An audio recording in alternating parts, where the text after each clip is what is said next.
Tara, pagupit tayo dito sa Hard Rock Barbershop. Swerte daw yung mga nagpapagupit dito. Dumadami yung mga viewers.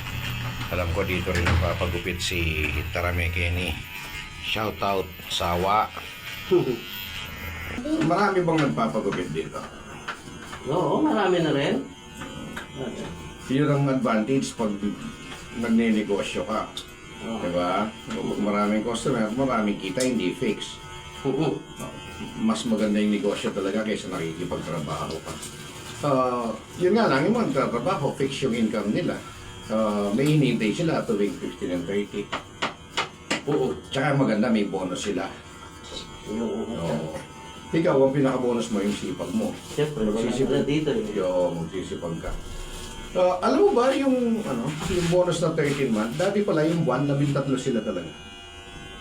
Then, yung van? Oo. Hindi pala December yung huli. Meron pang isa. Meron pa bang yung buwan? Oo. Kantahin natin, no? Sige nga. Enero, Pebrero, Marso, Abril, Mayo, Hunyo, Hulyo, Agosto.